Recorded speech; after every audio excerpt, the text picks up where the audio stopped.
It's a, if you just all up point and stuff. This is the Bell UH-1 November. It's a utility helicopter.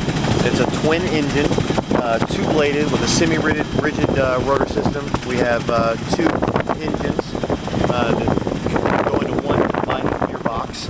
That combining gearbox then drives a main drive shaft, and then all the accessories for that gearbox would drive a tail rotor shaft as well as other things. So basically, if you look up here, we have several different versions. Again, this is a two-bladed semi-rigid system, underslung.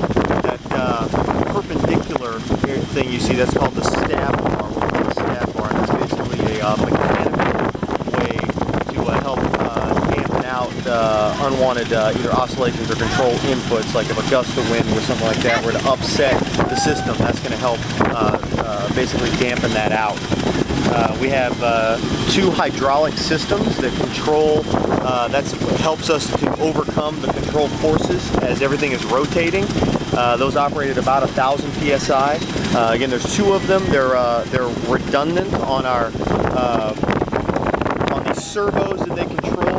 One system controls the upper half. The other system controls the lower half. Except in reference to the tail rotor. The tail rotor is only controlled, the tail rotor servo is only controlled by one system. So if we were to lose the number one, we refer to as the number one system. If we were to lose the number two system, we would still have tail rotor control or boost, I should say, help, hydraulic boost. If we were to lose the number one system, we would lose that hydraulic boost to the tail rotor. We are limited by the transmission. The engines are limited to a little under 1,300 shaft horsepower.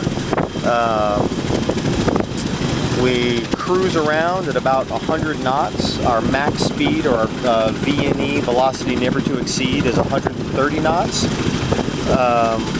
We typically, this is an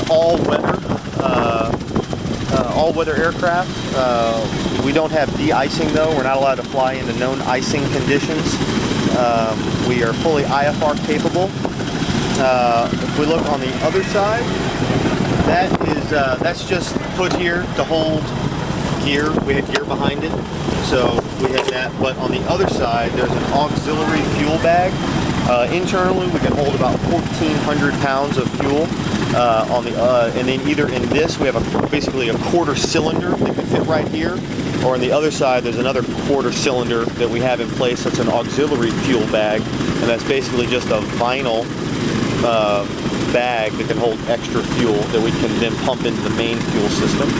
And I'm going to have to cut you off because these guys are coming here and I get to do some maintenance on another helicopter. Okay? Thank you very much. You're welcome.